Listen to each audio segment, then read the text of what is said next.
Hello and welcome to Nerdarky for Nerds by Nerds. I'm Nerdicus Dave, and as usual, I am joined by this nerd. Nerdarchist Ted, how are you doing this fine and lovely evening, sir? I'm doing, man. I mean, not bad. I can't complain, right? That is good to hear. I know he cares anyway, so might as well not, right? Everybody cares, that's Oh man! So I, today's topic is inspired by my son's 20th birthday. indeed, yes. Name day for the name day. Yeah, he made it 20 years. I haven't killed the fucker yet. Oh my Surprising. god, Nah. dude! actually, my son's pretty good. He's been pretty easy. That is quite harsh. But David is cool. He's been, gaming and with us for many years, on and off. But Yeah, it's yeah. Well, you know what? He started his. He's in. So he's now playing with his own friends now, which it took him a while to come around to. They're playing a what is it? SW5E game. SW. Yeah, and yeah, it's Star Wars. There's a Oh, Star okay. Wars. Oh, Like Star Wars. someone did like a full on 5E Star Wars unofficial thing out I there. You I can can. certainly see your son, diving into that head first. Yeah, he's trying to figure out how to whore rules and stuff. Munchkin. Well, he gets it. He gets it. So what I'm looking for. Honestly. Honestly, there you go. Yeah. He's like, I want to fight with a big weapon and use a shield. I'm like, well, you can't really do that. He's like, what if I had an extra arm? I'm like, I guess if you had an extra arm. He's like, well, how much would get an arm attached to me cost? I'm like, I don't know. Ask your dungeon master on that in your game. I'm like, don't they have replacement limbs in Star Wars? He's like, yeah. I'm like, well, that would probably be a good place to start. But I think it would be more expensive to get a full on new arm Yeah, I would imagine. or extra arm. I mean, there is multi-limbed characters in sci-fi, and I don't know how strict they're being to the Star Wars canon. But if General Grievous and his robot body, and his organo aspect, prior to that is anything to be built on top of, it's possible. So Yeah. So he's like, is there a way to fight with a big weapon with one hand? And I'm like, first of all, they're lightsabers. They don't really weigh anything, right? I mean, you got the hilt that has some weight to it, but the rest of it's just energy. Energy doesn't have weight. well, I don't know how far they're getting into the Jedi aspect versus the just using the standard 5e weapon set. So Well, yeah, I don't know either, but I know he did say he's like, yeah, but the bigger the blade, then the bigger the hilt is. I'm like, still, it's not that big. But whatever. I digress. That's not really what we're talking about. no, there's no need for us to debate things that are not part of our own game. So Yeah, yeah, that's his problem to figure out. but you had brought up the concept of let's discuss name days, and pretty much short of you know Game of Thrones, like I haven't seen birthdays used in fantasy, you know really at all. Well, Hasn't I, really I come mean, I up. wouldn't completely say that. I mean, a very big adventure kind of kicks off with a birthday party. So, Well, all right, well, yes, Lord of the Rings does have the 111th birthday, yeah. But no, 11 I years. think you're right. I just don't feel like I see it come up that often in the novels. Aside from that, it's like that, and then some Game of Thrones. But like, we've read a lot of novels in between that, and it just seems like it rarely comes up. Yet it's like such a culturally important thing. You know, to most cultures. I feel like so. I think like I'm like, oh, we should be doing more with this in the games that we play. But I guess it also is like, well, do you have a calendar in your game? Right? Is Uh, that's like a big thing, right? I think like for games anyway, if you're playing a game where you're not tracking a calendar, it gets harder to track, birthdays or name days. Obstacle Excuse me. one. that is the real crux of it. I don't know if you aren't following that ledger. I mean, how many times have I'm just as guilty as yourself, but how many times have we been playing and like, I don't even know what season it is, let Yeah. alone month, day, how many days it's been since such and such happened. If you're following a calendar religiously, it's easier to track all of that stuff. But if you're not following to those kind of things, it's just a hand waving thing of like, yeah, it's spring, of course. And maybe there was a time jump that we just didn't discuss. Maybe there was, this thing that, we really didn't get into. So like these are just things that get glossed over to fit whatever the current, story and adventure is, so that everybody is happy and everything makes sense. I feel like in our first Oathgania campaign, we did have a calendar. We I don't know did. how closely we tracked it, but we definitely had one. Yeah, I think we had, it was basically, three, each week was a 10 day, three 10 days to a month. And I think we had 13 months in the year. Many of them were named after, the most prominent gods. Um, I couldn't tell you, any much more information than that, but Well, I mean, that's going back like, I don't know, 15 plus years. a while, a good while. I mean, we're, what, 6 years into 5e, at this kind of, point in time, 5, 6 years. We had time of, however long fourth edition was around for. And then, we had you know, like we started working with Althgania in second and converted it to third.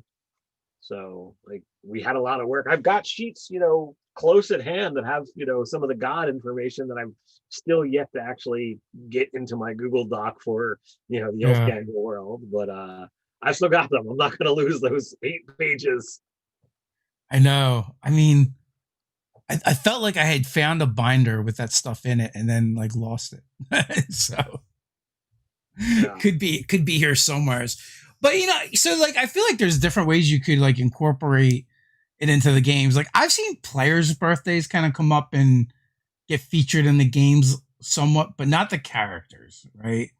Where like someone's So like, oh, it's someone's birthday, so I'm the GM. I want to do something nice or cool for them or special for them in the game tonight, right? mhm. But for the characters, like, what if in your world, like the gods granted boons or spirits granted boons to you on your name day? It could be something small or it could be something significant, depending on like I guess like the characters like presence in the world, right? Mhm. Like which would kind of I would think would translate or could translate into like how powerful they are, what level they are, that kind Yeah. of stuff. The more significant you are in the world, like maybe the boons are better and bigger, but also maybe you also draw the attention of other powers, right? Because of it, and on your special day, the day of your birth, your name day, you know that's that you shine like a little bit brighter as a beacon for good or ill, Mm. for the powers that you attract, right? Maybe if you've been in opposition to some things, like maybe you end up with like bad luck on your birthday or you're cursed to have bad luck on your birthday. um these boons, like I said, they could be just like spirits of the world, or they could be part of religion and the gods themselves, depending on how your campaign is set up. Yeah, it could be divine. They could be fey. I mean, fey in and of themselves are known for to be fickle, but they're also no prone to following particular procedures to a finite degree. So all right, well maybe To the the letter. name to the letter, yes, Yeah. but perhaps there are creatures who it's their job to use the name day to kind of help balance the fates. So if things have been going well for you, perhaps it's their job to give you ill luck on your name day so that you can go into the next cycle with more of a balance to your scales. or if you've been, going for utter shite, here is a day where you're met with success. Ideas are whispered in your ear, or things just happen to go your way, no matter what you try, because of these, unseen creatures. That could be, It could be a whole monster, right? That could be a new yes. monster that preys on or feeds on, the energy that surrounds your name day. Mm-hmm. So I mean that's just a direction if you wanted to go Fey as opposed to divine. Um, but I mean you could go in a completely different direction of, like, what if we had a neutral, um, celestial? Like, we've got, angels and we've got fiends, but there's not a whole lot of talking in the middle unless you're talking elementals. Yeah. They're Oh, not. I think that's intentional. I think like they're the cosmic forces of the universe, right? If it's celestial, it's on the good side. If it's fiend, it's on the bad side. That's how it works. So I mean, perhaps there is an elemental entity that, if your world is more prone in that direction, that, the elementals are the ones who, It's a great old one. on that. Oh my! Nothing says happy birthday like tentacles. You wanted chaos. Here's chaos. um, but you talked, earlier about, you're like, oh, it's player's birthday, so let's do something fun in game. But there's nothing to say that you couldn't just correlate that to, all right, well, we're gonna take it a step further, and beyond it being your birthday, it's gonna be your character's birthday. And do something, related like that. Well, I was also thinking about too, like when you were talking about these creatures that kind of either harass you or give you boons on your birthday, um, is part of like this cleansing ritual. Perhaps like rituals are stronger, on someone's birthday. So like if you're a bad person that sacrifices people, like sacrificing them on their birthday siphons off that energy, help fuel the rituals and makes them that more powerful. It could be kind of an intriguing murder mystery, or not murder mystery. Well, it could end in murder, but mystery where, all these people start disappearing, and, the only thing they have in common is they were born on the same day. And and it also has this built-in like countdown to like, oh, well, their birthday's in 5 days. So what's going to happen? What were they kidnapped for? Does it have something? The only common denominator is their birthday. Whatever's going to happen, is it going to take place on that day, or is that not significant? But these are things that like the players could be wondering and trying to figure out as you present them. So it'd be a little bit of a different thing on a adventure kind of note, and also like it's kind of like an easy one for the players to start like trying to figure out, right? Like they start piecing together clues, and anyone that's been a DM knows like running a mystery can be really difficult, because it's like your players will be like, you'll have this like most convoluted plot, and the players will be like, it's this, they done it, right? Like that even happened in one of your games. And you're like, do I change it? Should I change it and make it different now? And it was like they were the only one, and we're like, that's ridiculous, and they totally guessed it. But then like you'll have that aspect, or you'll have like you're like banging your head against the wall going, why can't my players figure this out? This is so simple. I've literally spelled it all out for them. All they need to do is just put A and B together, and they just won't do it. Yeah. So so like those opposite ends of the spectrum make mystery so hard. But like I feel like this is an easy one where you're like, oh, like right away, like you can throw out the clues that like they all are the same age. And honestly, that's why these days I don't like I can come up with a general solution for how I'm going to run games. But if I've got players who are willing to actually just try something, then what winds up, what they wind up trying, has the potential to work, based on what they do. Um, I ran a game yesterday for Sword and Sorcery. Um, Sword you and know, Scroll. was it Sword and Scroll. Sword and Scroll? Yeah, sorry, Sword and Scroll. The online D&D and a castle people, and I ran a fun holiday themed adventure. It was definitely loads of fun. Um, Michael, Richard, and Scott were my players. Scott, we actually wound up meeting at D&D in a castle, who was super awesome. So he gives a shout out to you and to Doug, who I saw was in the chat. Um, Brooklyn Scott, that is not actually from Brooklyn. He's got the best New York accent. It's so thick. Yeah, he's an awesome guy. But I was like, all right, well, here are the pieces, and I just wrote all of the information down. I did what I don't normally do, but I wrote a whole intro and wrote a whole outro kind of bit, so that when they just started trying to put things together, running around Griffin Gaff, running into NPCs that have been used throughout, numerous games. It was just fun to kind of revisit those characters. I didn't remember the name of the alchemist that you used in the Scarlet Sisterhood. McCree is like the alchemist at the Elven Library. Oh yeah, I don't remember either. It's in my notes someplace. So I used the name Regina because I thought it started with an R. But she was fun to to use. But I just let people try things, and they had a blast, and it was just a lot of fun to revisit all of that. But getting to the point was like, I didn't have a sequence of this is what they had to do. They just kept trying things. They kept going to places, until they found enough clues and enough things that they said, okay, well, what about this? Okay, hey, I hadn't thought that was going to happen, but sure. And then another thing happened, and I'm like, well, I had planned in case they did this, but I really wasn't expecting anyone to do it. Yeah.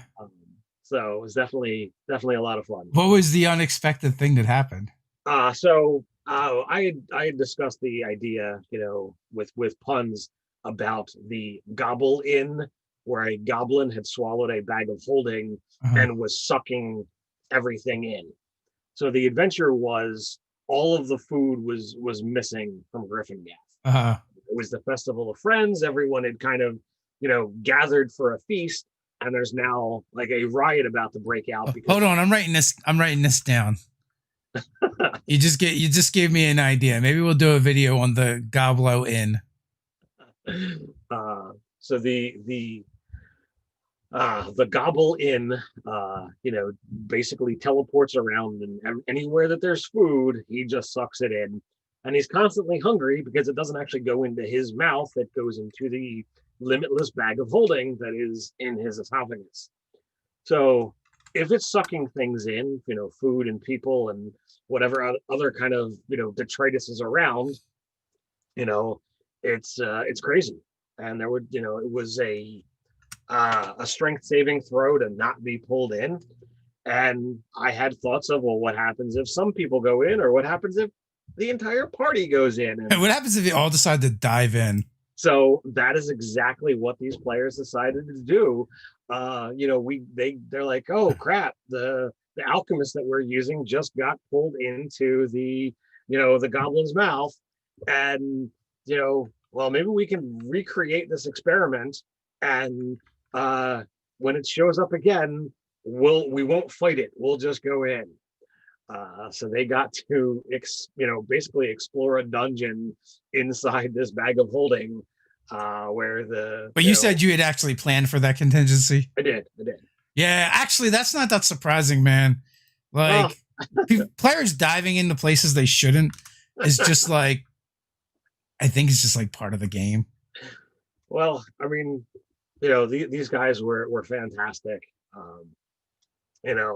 Trying things and experimenting, and cool with basically all that was going on with the crazy antics.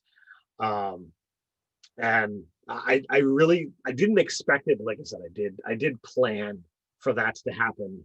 Um, you know, but they fought a bread pudding, which is a gray ooze that's been made out of essentially stuffing, Uh, and that was a lot of fun. And the finale of the adventure was the turducken. pudding is nothing like stuffing. You could have I just know, used but you could have just used bread pudding as the monster. you Like mean black pudding? no, bread pudding, right? So it's because you said it's like stuffing, but so bread pudding is like a pudding, but it's got chunks of bread in it. I think that would Uh, make a terrifying ooze all by itself. well, the idea was that it was like stuffing, Yeah. and it has a sleep effect, that it does to you. So But the stuffing monster, that could be a whole separate thing unto itself.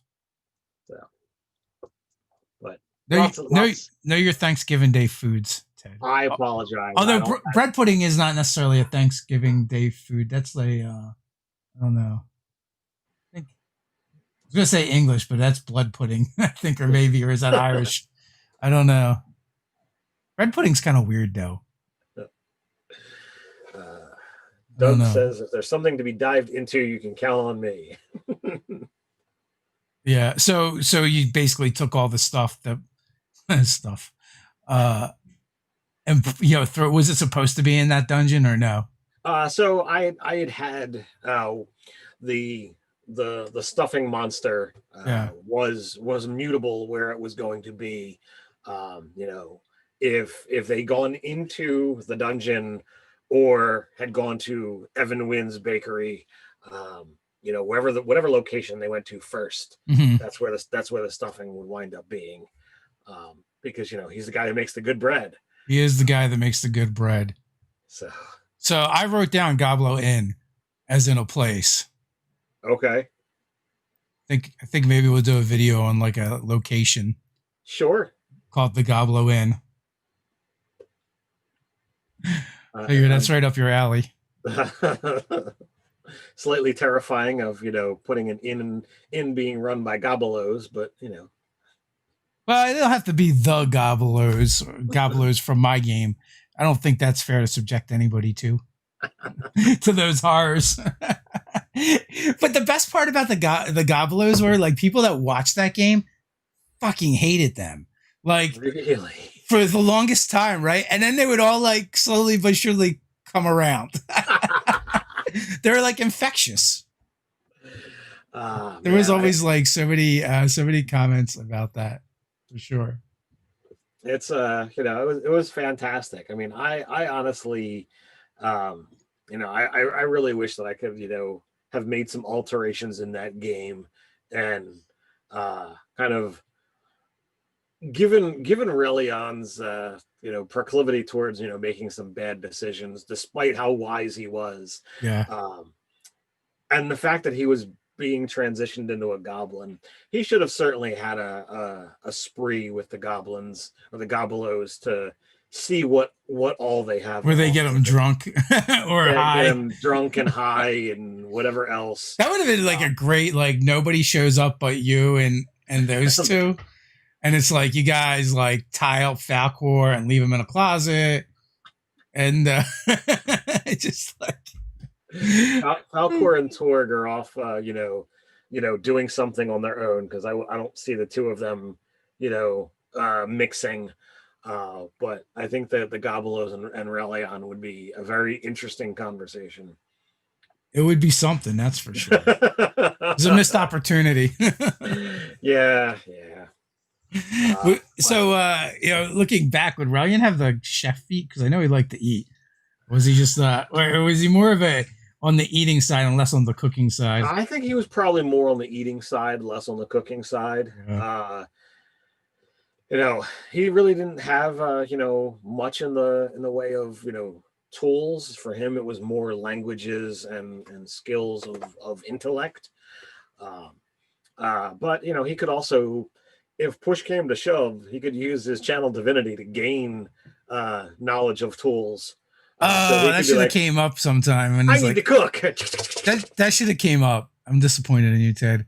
uh, Should have been like, if there is no better use for that. I know you used it a couple times, but I feel like that would have been the best use of it. yeah, I feel my channel divinities were very rarely used throughout that game. It's the uh like in the earlier editions, like clerics and turning undead, that was the go-to. I've used that so many times that like I've kind of put it out of my repertoire because I want to do Yeah. something else. Now that channel divinity is something different, like I'm trying to make sure it's there. But it's just not it's not something I do regularly. No worries. Doug is vying for the Aurelion and Goblow one shot. Yeah, maybe do a flashback, pull him back to like a lower level. I would have zero problems with that.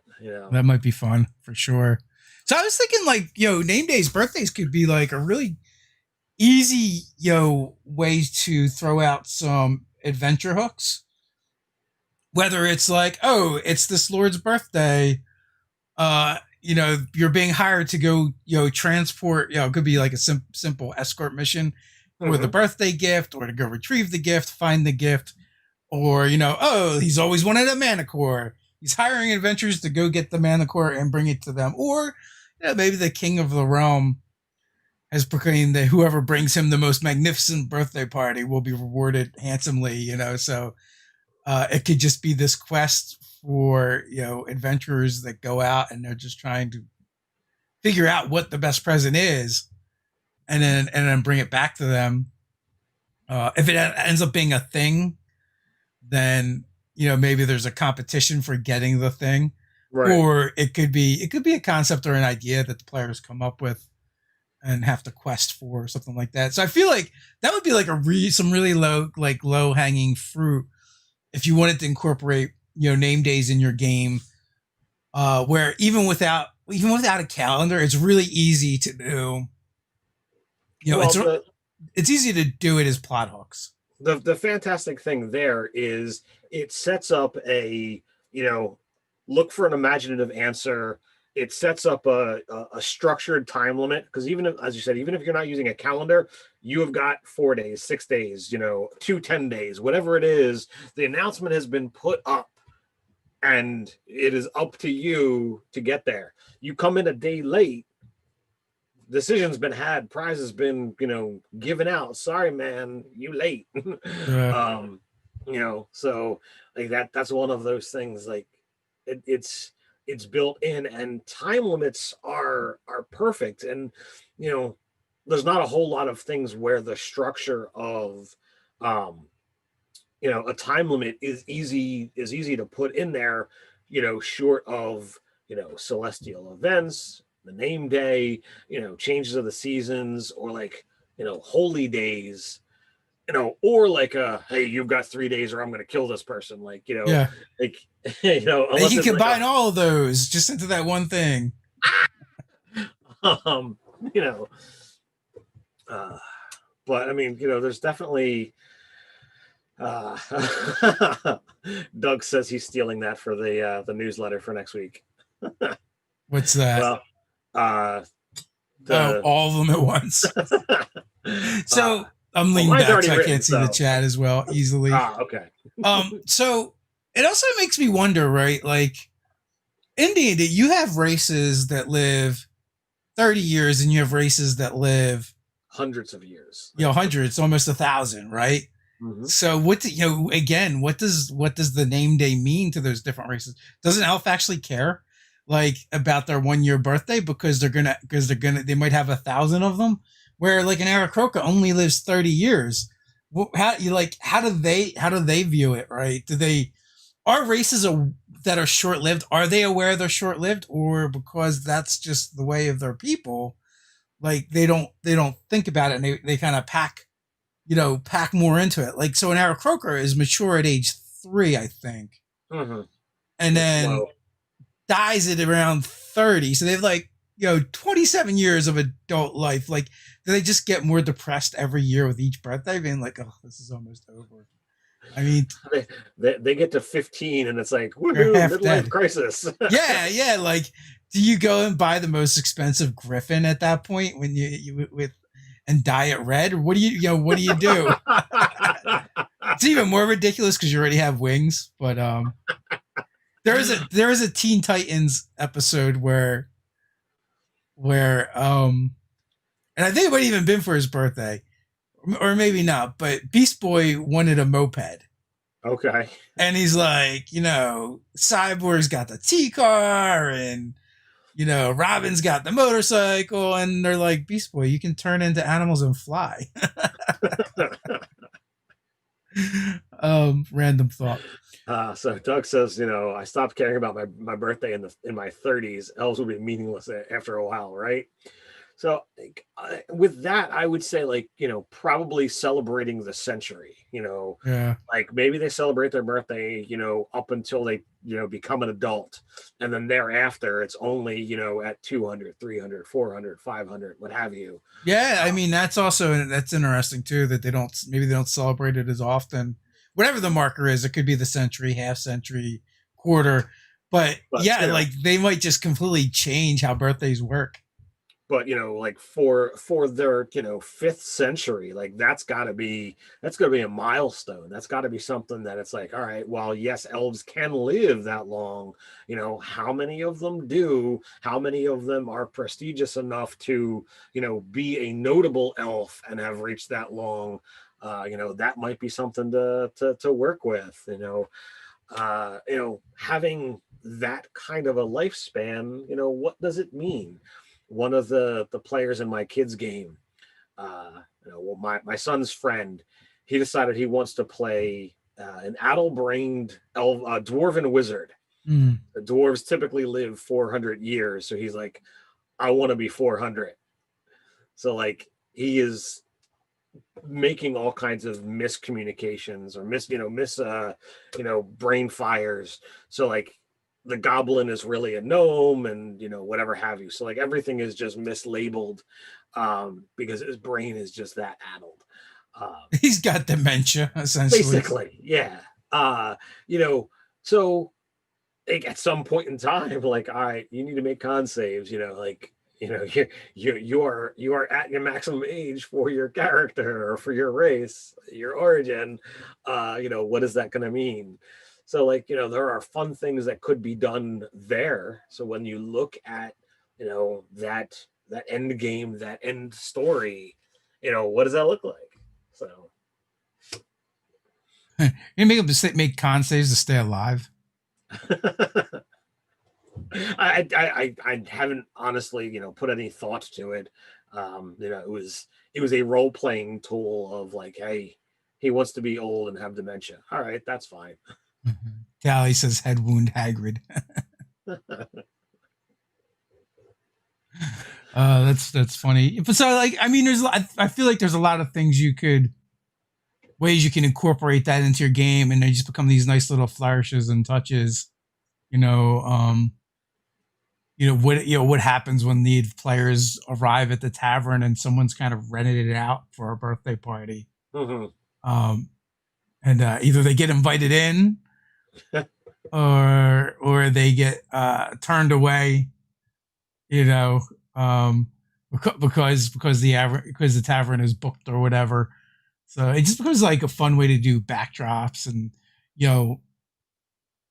maybe like on their birthday, a mysterious gift appears, like, and it becomes a mystery, like, where did this come from? Is it good or is it bad? I mean, when you're an adventurer and something shows up unexpected, you're like, Most players are very suspicious, especially if the DM gives them something, right? Like, this axe looks really nice, but is it cursed, right? Like, well, speaking of giving, I'm gonna halt our typical conversation. We are past the halfway point. So there's some things that have shown up through one method or another that are going onto the nerdarky giveaway shelf. yeah. Today is the last day of the month, so next time I'm on, we'll be able to announce who wins the giveaway. Hopefully I'll remember send you guys the list, and you can announce it next week. But what have you. So we've got a gargantuan red dragon from WizKids. Ooh. So this is one of their they forgot to paint line. It's the unpainted miniature line. It's primed and ready to go, but it's a sizable piece. It's definitely a fun thing to have. So if you're into painting minis, Gargantuan Red Dragon is a good one. But then our favorite dice company sent us an assortment of stuff. Ooh, what do you got there, Ted? End the year. So I've got 2 sets of their gunmetal metal dice, gunmetal in green and gunmetal in pink. So these are fantastic. We've got a couple of the table breaker dice. Again, it's gunmetal blue and gunmetal green. Heavy metal, D20s. We've got a variety of full dice bags, and then we have a couple of their dice trays. We've got a purple phoenix, and we've got a silver dragon. Both of these, have that secondary insert in them, so that you've got a spot on the outside to put your dice, and then the inside to be able to roll it. So we ended off the year with quite a lot of stuff that's being added onto the giveaway shelf. So, oh man, I don't have it with me, and not that I was going to give it away, but Wizards of the Coast, and I have to say, they sent it to us for free. Did you know Dungeons and Dragons has their own Pop-Tarts? No, I did not. They have good berry flavored Pop-Tarts, and as part of the promotion, I guess they have these Pop-Tarts, and the box came with a feather and the Pop-Tarts, because tarts and a feather are spell components to Tasha's laughter. I'm gonna have to look for D&D Pop-Tarts now. Yeah. So, I mean, normally we get stuff and we give it away, but I thought it'd be weird to give away food. So, and my family is eyeing them. I was like, because it came and I wasn't expecting it, and I was like, what is this? This is so weird. I'm going to grab it. You talk. So I've been kind of restructuring the nerdarky shelves that are here, and there's been another pile of stuff that has just been sitting on the shelf. I'm not certain if I am ever going to use them, so I'm turning that over to you guys. So here is an entire stack of ready-made adventures. There's easily over a dozen here. So all of these are going onto the shelf. More than half of them are the 5th edition fantasy from Goodman Games. But like I said, a huge stack, and all of this is going onto the shelf over here. I need to make some room. What was that stack from? So this is stuff that has just been, I'm organizing the gaming shelf. And this is a stack of just prepared adventures that have been sitting here collecting for a while. Okay. I've collected them here, there, where have you. And the chances of me using them are slim to none. So I've decided I'm just going to shift them all to the giveaway shelf.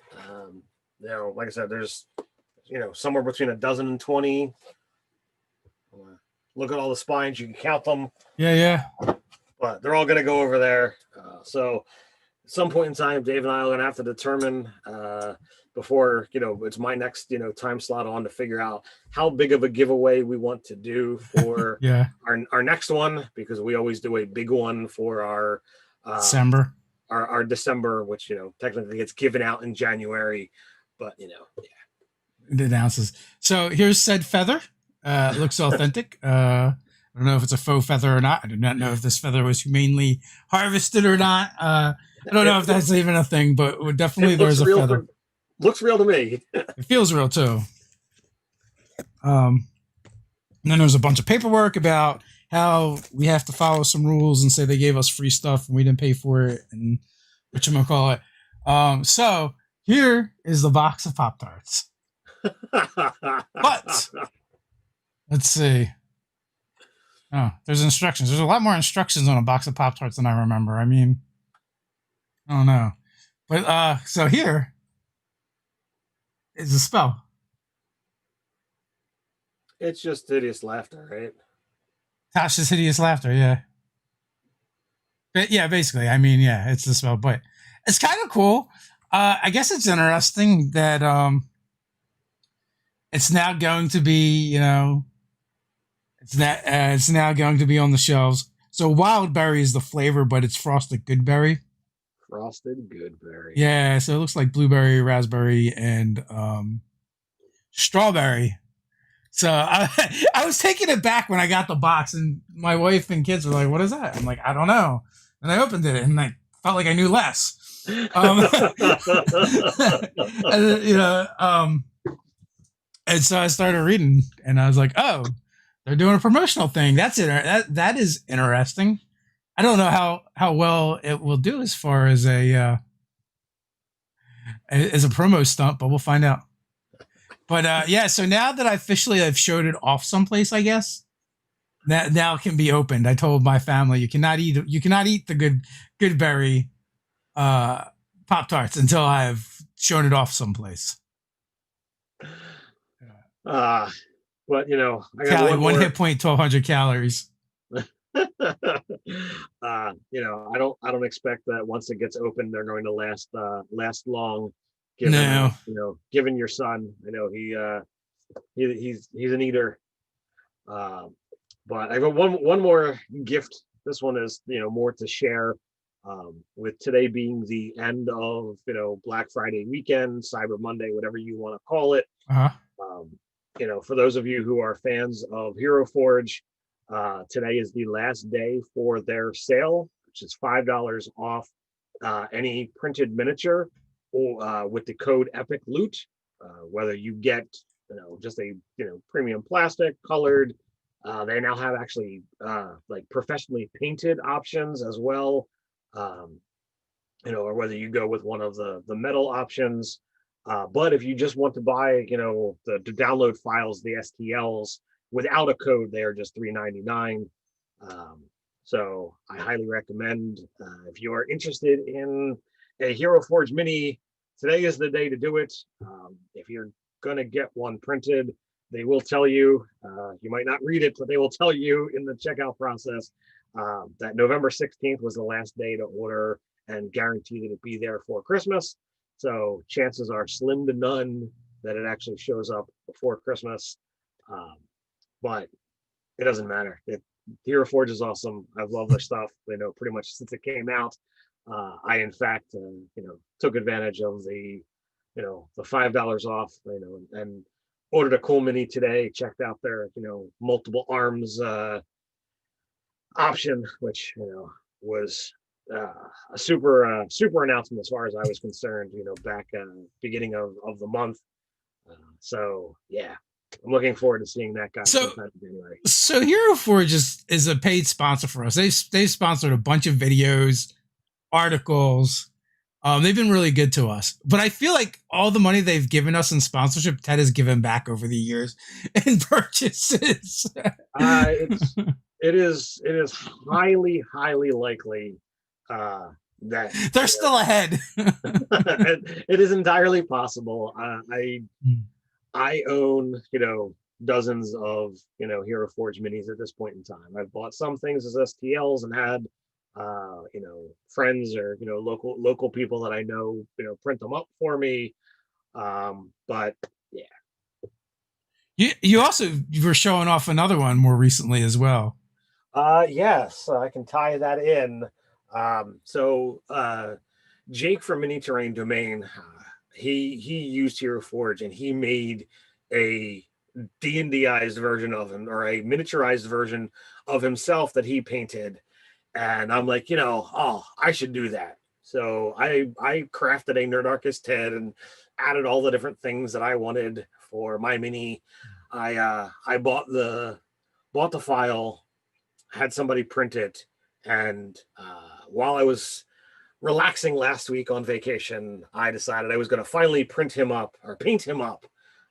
So here is said. Let's see if I can get him not blurry on the A camera. little bit lower. There you go. It's not zooming on the mini. No, we'll have to get some pictures and throw them up someplace. So I've actually taken minis and already taken pictures and shared the mini with the Nerdarky crew.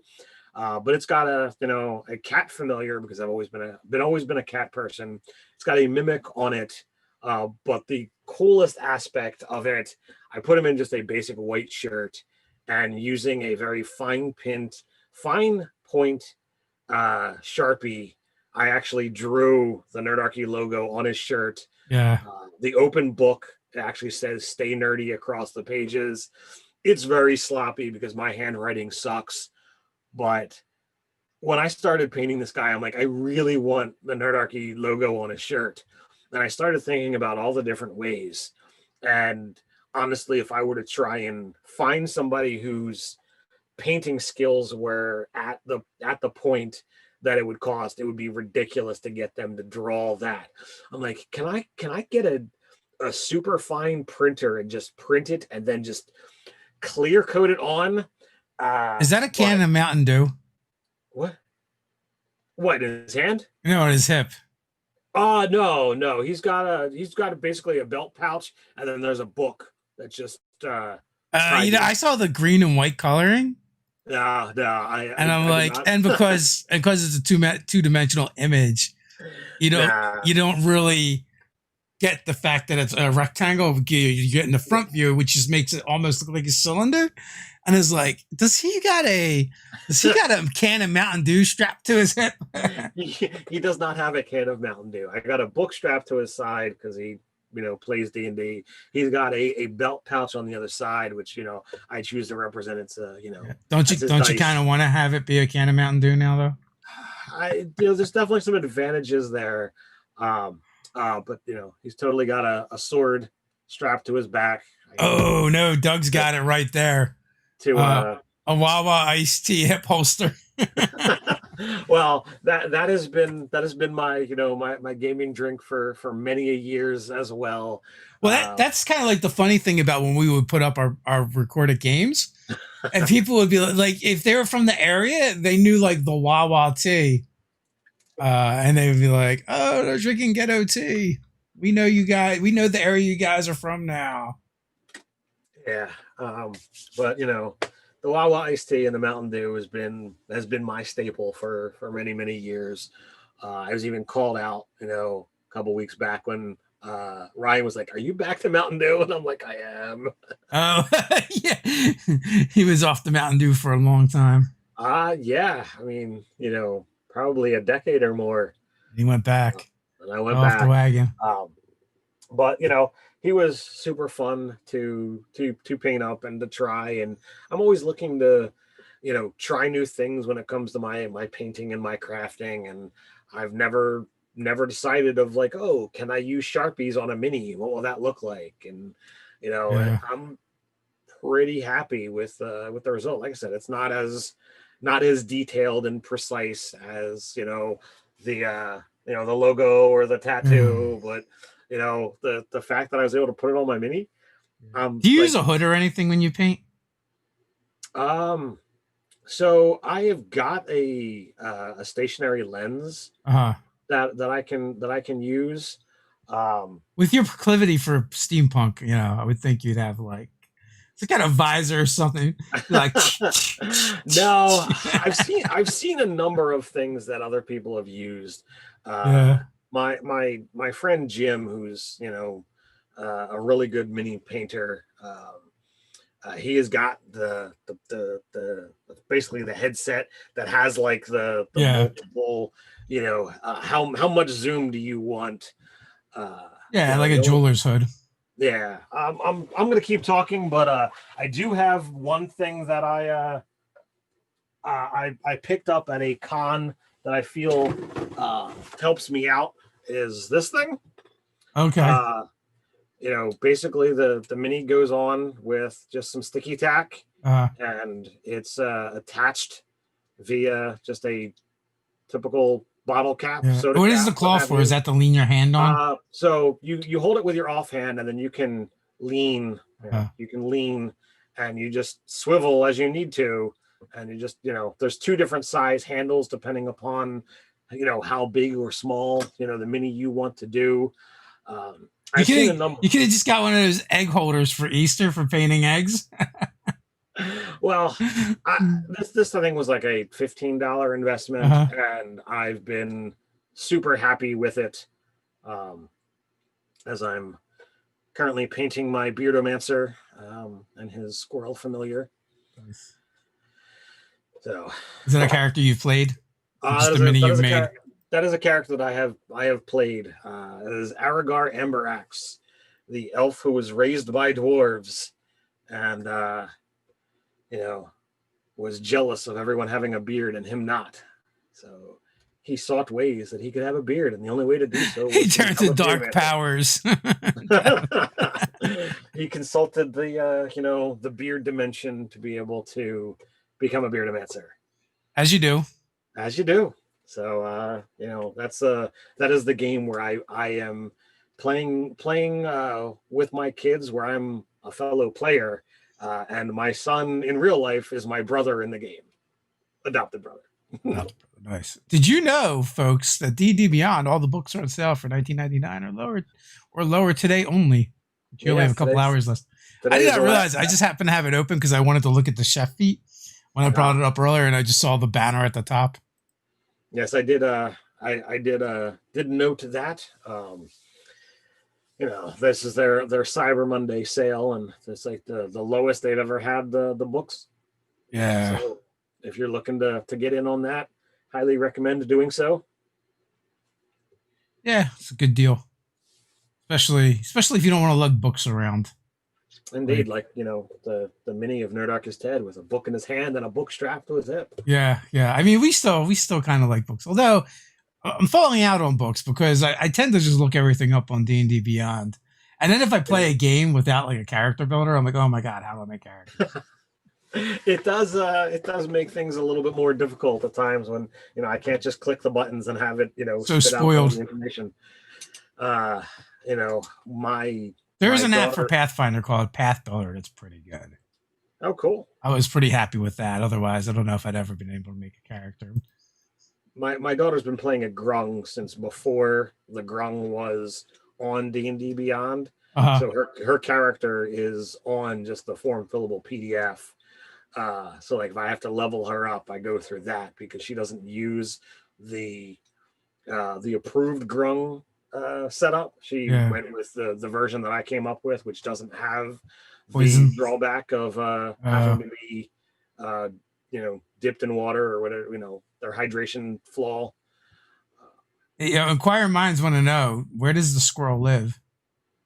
For the Beardomancer, he typically clings up underneath my jaw to fluff out my beard even more. So not only is he familiar, he's a beard enhancement. Yes.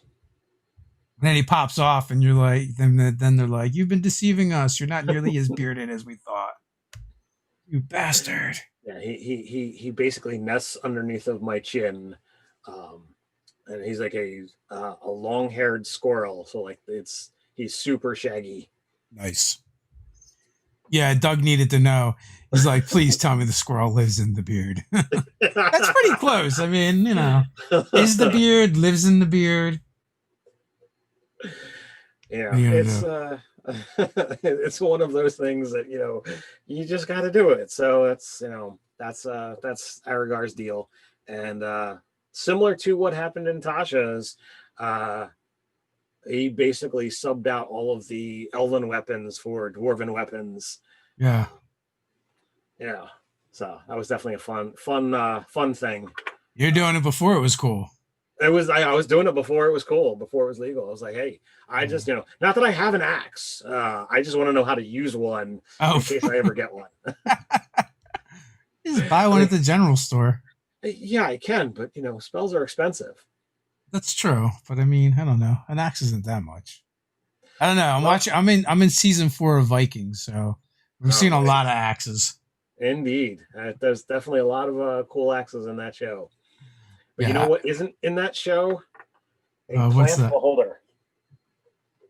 Oh, there are. You're correct. There are no plant beholders.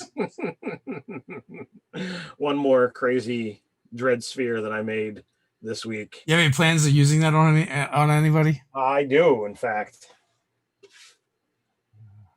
I don't know. So are plant beholders, are they more powerful or as powerful or less powerful than a regular beholder? You will have to find out at some point in time. Oh no. Are they plants or aberrations? Or aberrant plants? They're probably aberrant plants. So my I don't know whether it was my son or myself, but it has been named a Bovinder. A binder, huh? What was the inspiration for that? For making that one. Yeah. I've been on a very big beholder kick. Yeah, you've made a bunch of them. Pumpkins, mirror ball, like they're all over the place. Yeah, I actually it's a Facebook group called Unit 3D, and they design and print minis. So I ordered this one and painted him up, and as you can see, he's got the LED light that goes in the back. Yeah. So I painted him up, and I've got a number of projects that I've been kind of saving up. You have a backstory for the jack-o'-lantern beholder? I don't have one yet, but there will be at some point in time. I didn't get him until after Halloween was over. Otherwise, I would have tried to, work something out with that dude, for the website. Last Christmas I had done, the Santa Claus beholder, Santa Claus, who was super fun. So I just figured, I'm just going to keep making beholders and have fun. And eventually I'm just going to have this, super army of beholders, and I'm just going to put them all on the table, and all my players will weep. Yeah, you do got a lot of them. It's a weird obsession. They're a cool monster, and the concept that I have is that if I can, get over my I'm not as good a painter as I would like to be issue by using cool materials to be the exterior, I don't have to paint it if the texture is already there. So is there a meta plot line running through all your beholder creation? No, not in any way, shape, or form. I feel like there should be. I mean, you've made like half a dozen of them now. I've made some fun things, and perhaps there's an angle to begin experimenting with. I would have to go from the angle that let's make it useful for nerdarky, and not look at them as beholders, but look at them as the dread spheres. I had issued a challenge to my wife at some point in time that I wanted a beholder, basically like furry. So like the eye stalks would be like braided, and it would be like clutching whatever the eye is, but then it would just be the fur draping down. So I don't know, Ted. You just use 3 words in a sentence that are really bizarre: wife, fairy, and beholder. I'm like, this is a PG-13 show. Ted, back up. The word wife is bizarre. Is that what? Well, in combination with fairy and beholder, then it kind of changes the connotation and things start getting weird. Which is cool, man. I'm not gonna kink shame, but whatever you're into. But this is a family friendly show.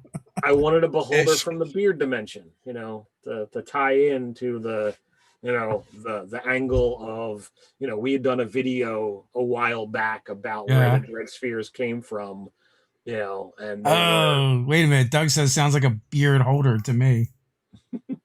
Well, that was the concept, the beard holder.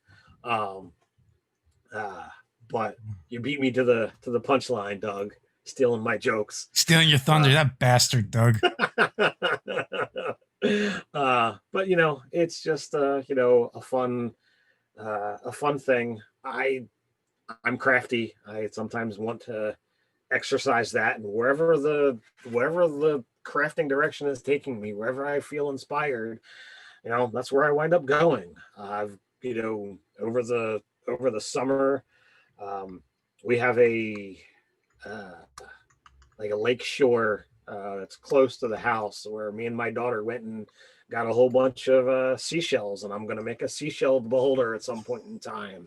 I don't know exactly how it's all going to come out, but it's going to be like the seashells are going to be the scales of the sphere. It's Where going to does it stop, require. Ted? Where does it end? You're gonna be on a couch one day, explaining all these beholders to them. I don't know. It just I just, I'm having fun, and when I get inspired, I put the idea on my to-do list, and when I have time and the inclination to do it, I do it. Yeah, that's everyone needs a hobby. Yours is beholders. It's Although Ted, Doug did have a cool idea where he's talking about like there's a beholder somewhere who's dreaming about holiday beholders, and that's how they're all coming into creation. well, I mean, the concept of beholders, or the lore of the beholders is, they do dream up new ones. So it would totally Uh, make sense if they fixate on a particular holiday, how that would wind up coming into an existence. That would explain the pumpkin, and explain the Santa Claus one. But perhaps one is stuck out in nature, or is traveling through. And Easter, nah, man, that one's like the Easter beholder, which one is the Easter the beholder? plant one. The plant one. I think like flowers and floral works for Easter. I would have to go and put some more flowers in him for him to you Yeah, know to really classify as Easter. He's not quite as brightly colored as I you would. got the grass from the Easter Uh, baskets. It's all in it, there. you could definitely see the Easter grass, and he does have some brightly colored eyes. Um, my idea for the teeth, it was basically like, sharpened tree branches. I didn't get zoomed in on the teeth, but I basically, had toothpicks that I had put some texture on, and Uh, some wood stain. Uh, even clipped a couple points so that, it wasn't quite as sharp as it's supposed to be on all the teeth. So then, he kind of broke one. I to kind of bring it back to name days. What about a beholder that discovers the concept of name days? What would they do with it? Picture some really Hmm. bizarre celebrations. So I don't know if a beholder would really, get into that, because like I would imagine a beholder just comes into an existence, and they come up with their own name at some point in time, because Yeah, it's not like but they've got parents. but the thing is, like the beholder is this alien mindset, right? So, what if they were to adopt this concept? I'm just like envisioning this really bizarre adventure based around the beholder that has decided that it needs a birthday and needs to celebrate it. Maybe even capturing and imprisoning townsfolk for participants in its birthday. I think that is hilarious. Like the adventures bust in, and it's just like all the townsfolk, they've been charmed and they've got birthday hats on, and they're like they bust in as they're singing happy birthday to the beholder. That would be fan flippantastic. And it's like, what the F is going on here? Well, we're just past the hour mark, so I guess it's time for us to go. But we'll be back tomorrow. We're going to be playing some Cipher System, basically 8 o'clock, and I'm going to try and kill some players. Woot. So what we do, right? That's what you do when you're the GM. Oh wait a minute, No. I don't get to roll any dice. How do you kill the players when you don't roll the dice? Yeah, so I think that the thing is, we're supposed to be telling a fun story, Oh, not right. trying to kill the That's the other players. thing we could do. Perfect. Well, that's going to happen tomorrow night. Come join us and hang out with us. And then, as always, we're here every day, 12 p.m. Eastern time. We bring on cool people to talk about D&D with, and then we'll be back next Monday doing this all over again. So until next time, stay nerdy. Very nerdy.